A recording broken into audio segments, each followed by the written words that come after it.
금융사 대출 상품은 모두 갖고 있으니 상담이 가능합니다. 혹시 이런 금융사 대출 상품 전화를 받아보신 경험 있으신가요? 대부분이 070 국번으로 시작하는 전화나 팩스를 통한 대출 광고인데요. 사기일 가능성이 높습니다.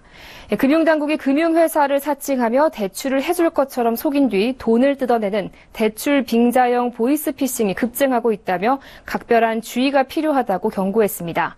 사기 피해를 막을 수 있는 방법에 대해 이현우 기자가 취재했습니다. 금감원에 따르면 올해 1월부터 9월까지 대출 빙자형 보이스피싱 피해 규모는 863억 원에 달합니다.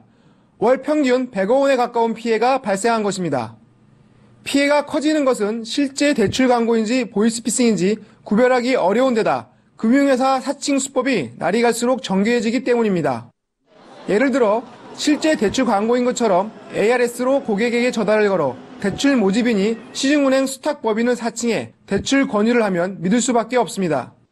그러나 금융회사들은 ARS를 통한 대출 영업을 하지 않고 대출 모집인은 070 전화나 팩스를 통해 대출 영업 자체를 하지 않아 이 같은 전화는 사기일 가능성이 높습니다. 가장 흔한 유형은 저금리 대환대출이 가능하다고 권유하는 경우로 신용등급 단기 상승과 전산 조작을 통해 대출 관련 특혜를 제공한다고 유혹하는 것은 사기일 가능성이 높습니다. 특히 대출을 빙자해서 대출 조건을 맞추려면 기존 대출금을 일부 갚아야 한다며 사기범의 계좌로 송금을 유도할 때는 100% 보이스피싱이라고 보면 됩니다.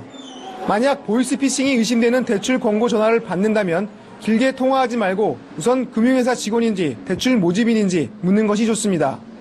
금융회사 직원이라고 하면 전화를 끊고 금융사 공식 번호로 전화를 걸어 실제 근무 여부를 확인해야 합니다. 사기범이 유조된 재직증명서를 보내주거나 가짜 홈페이지를 만들어 인터넷 주소를 보내는 경우는 직접 방문해 상담하겠다고 떠보는 것이 좋습니다. 서울경제TV 이현호입니다.